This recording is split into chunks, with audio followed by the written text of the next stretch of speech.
Hi, I'm Mabs Ahmed and welcome to my kitchen. Today I'm going to show you how to cook a Tandoori Sea-bass with Bombay potatoes and green beans and saffron pilau on the side. So you can see that I've prepared some of my vegetables and I've prepared my sea bass, which I got from my local fishmonger. They have gutted it for me and I've just washed it and I've put 2-3 slits down the middle of them.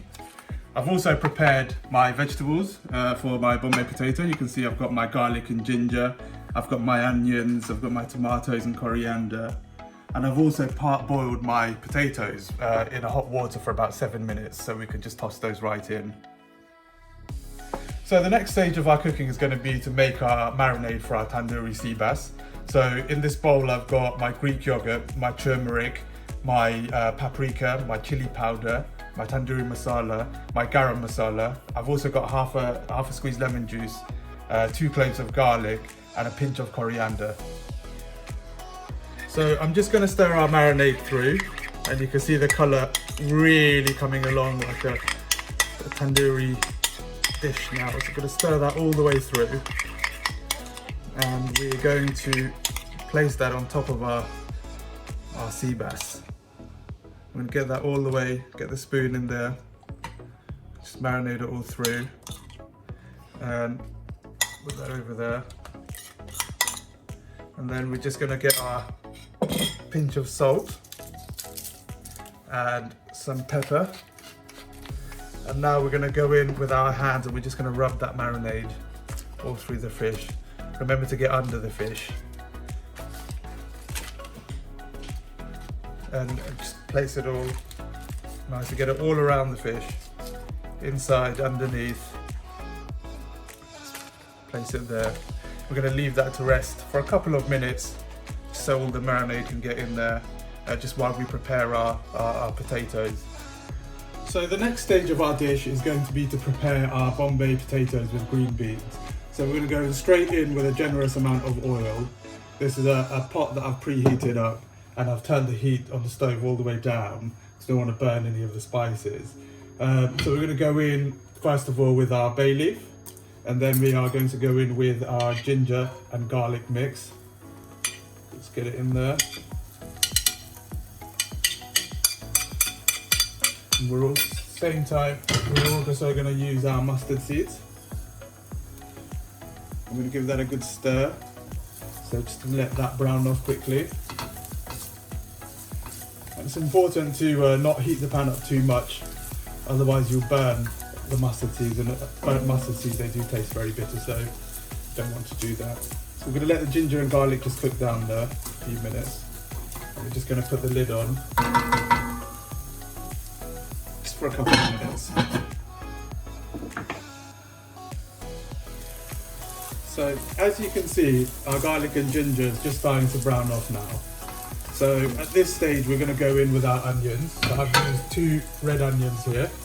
Going to go straight in with that. Get that all in there. You can use white onions, yellow onions, totally up to you.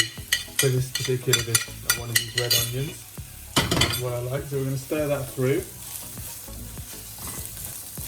We're also going to add a good generous pinch of salt. Probably about half a teaspoon or so. Get that in there.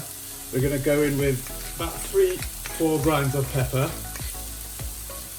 And we're also going to add a good teaspoon of butter into the mix now. So we're just going to give that a stir. We want the onions to really caramelise now, keeping the temperature of the pot as low as possible. Maintain the heat. Get that there, stir that through. I'm just going to put the lid back on there now for a few minutes. We'll check on it regularly so it doesn't, make sure it's not burning. So our onions have just been cooking away now for a few minutes, and as you can see they're just really starting to caramelise now and wilt down. I think it's at this point now we want to go in with our teaspoon of tomato puree. So we're going to get that all in there. And we also want to go in with our chopped tomatoes. So get that in there, that all and give that a stir through.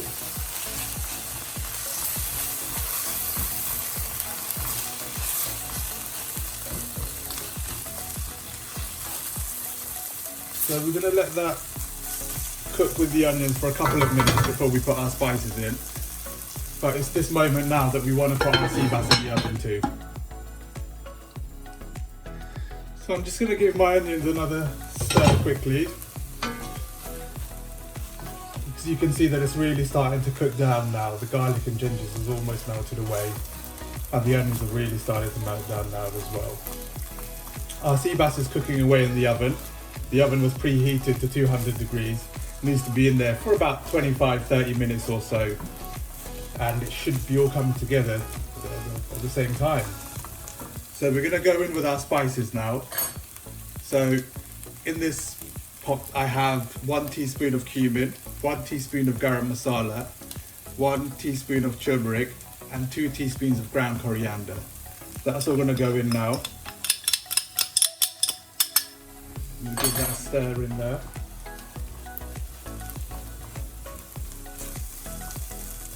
Get that all through. It's smelling lovely, by the way.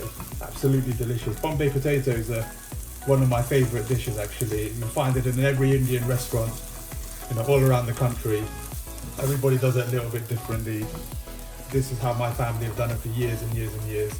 I like adding a bit of green in there as well. Traditionally you might see it cooked with spinach as well, which would be your sagaloo, but we're going with green beans. So the spices are in. We want to go in with our potatoes now as well. I'm using Maris Piper potatoes, about 750 grams, which I've part boiled. So we're in with the potatoes. And we're just going to give that a stir in. Get all the spices around the potatoes.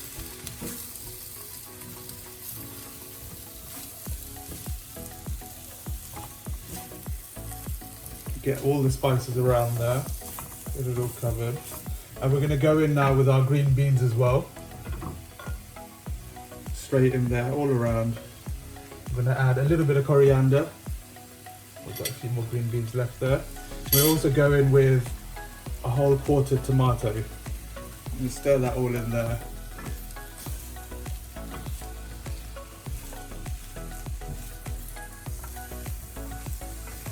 You can see the dish is really starting to come along now.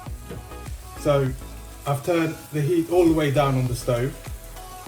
And our spices are all around there. We're just going to put the lid on now, probably for about 5-6 minutes or so. We're going to give it a stir through in a few minutes. So we're just going to check on our potatoes now. That's been cooking in there for a few minutes. As you can see, the potatoes have really started to absorb that spice and those masalas that we put in there. I can see that it's getting a little bit dry, so I'm just going to add a drop of water in there because the potato is really absorbing all of that moisture. Just going to give that a stir through.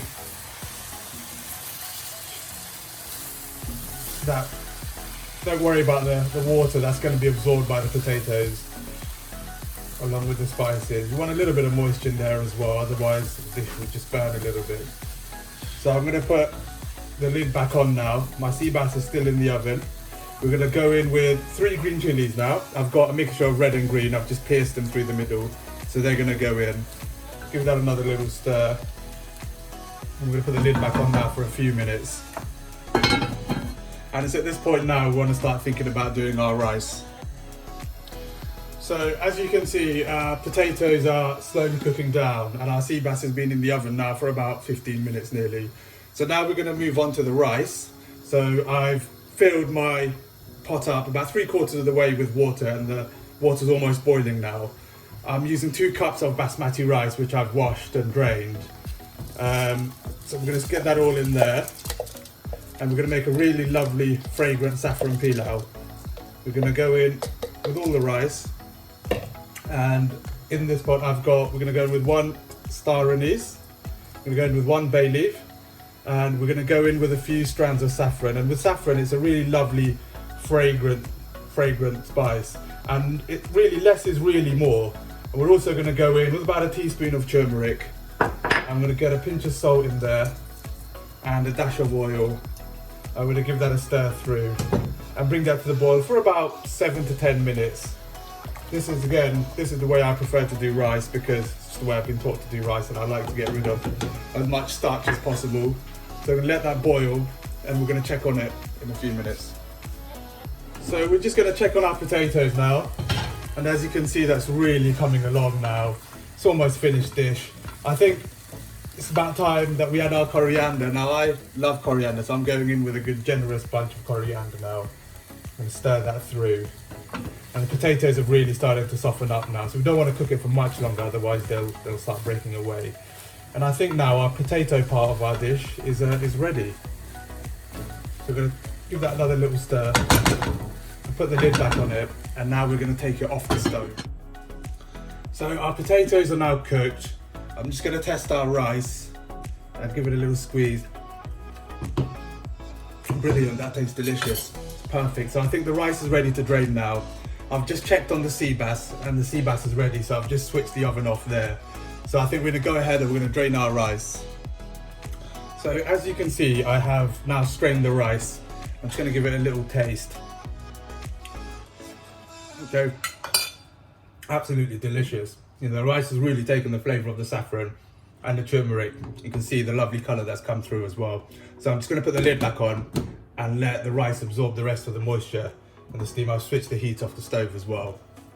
I think we should be ready to eat. So I've just taken the sea bass out of the oven and it looks absolutely delicious. I think we can be ready to plate now. So there we have it, ladies and gentlemen.